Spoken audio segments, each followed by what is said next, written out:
Mana shu kulbachada odam yashaydi desam ishonasizlarmi do'stlar? Mana shu yerda bitta kelinchak o'g'lim bilan yashayman deb menga murojaat qildi va chaqirdi. Men ishonmadim. Keldim. Hozir Qashqadaryo viloyati Ko'kdala tumanini shunaqa bir chirkka joyga kelganman. Borsa kelmas degan joylari ekan. Shunchalar qiyin kelish, yo'l yo'q. Mana shu yerga keldim. Kelsam, mana shu opamiz, Nargiz opamiz 2-sinf 9 yoshli o'g'li bilan birgalikda yashar ekan. Ali Nurmi desmang? Ali Nur ismli bola bilan mana shu yerda haqiqatdan yashar ekan do'stlar. Hozir uyni ichini ko'rsatib o'taman sizlarga. Mana shu uyda yashar ekan. Eng qiziq tomoni nimada bilasizlarmi do'stlar? Eng qiziq tomoni mana shu uyni opamiz o'zi qurgan ekan. O'zim qurdim dedingiz-a?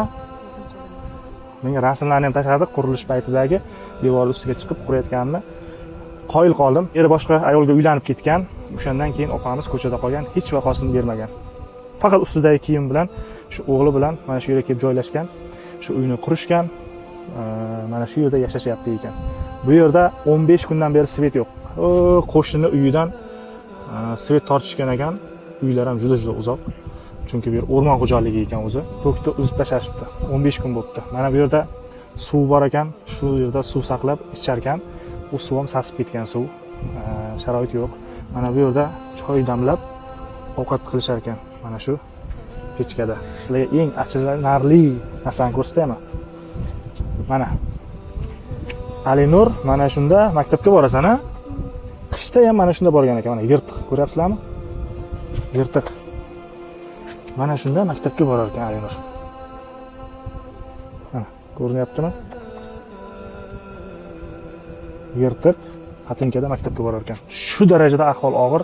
Hozir yeyishga nonimiz yo'q deyapti. Yeyishga hech narsamiz qolmadi. Uyda noningiz bormi? Non bittagina qolgan. Oxirgi nuqtaga yetib kelgan ekan do'stlar. Bizga murojaat qilishdi, keldik va xudo xolasa mana shu opamizga yangi uy qurib bermoqchimiz. Bu yerlardan olib ketib, chunki bu yerda o'rmon xo'jaligi maktabga ketishda daraxtni tagidan shoxollar uya qurib olgan ekan. Kecha Ali Nurni quvib, shundaymi? Qaytayotgandim. Qarab turgan ekan quvib ketdi. Ketdi. Hech qamadimi? Qayerga qochdim? Qochdim-dan bitta ko'cha bor ekan, shu yerga burilib qochdim-dan uyda aylanib qochdim, qutulib qoldim. Ali Nurning maktabi shu darajada uzoq ekan. 3 soatda yetib borar ekan maktabga. Ertalab 10 da chiqsa, obedda 1 da maktabga yetib borar ekan. Shundaymi? Yordam qilsalaringiz, doim duoda bo'lardim.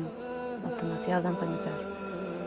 Shu vaziyatlardan, qiyin vaziyatlardan chiqib ketaylik. Biz ham uyli joyli bo'lib qolsak, doim duoda bo'lamiz.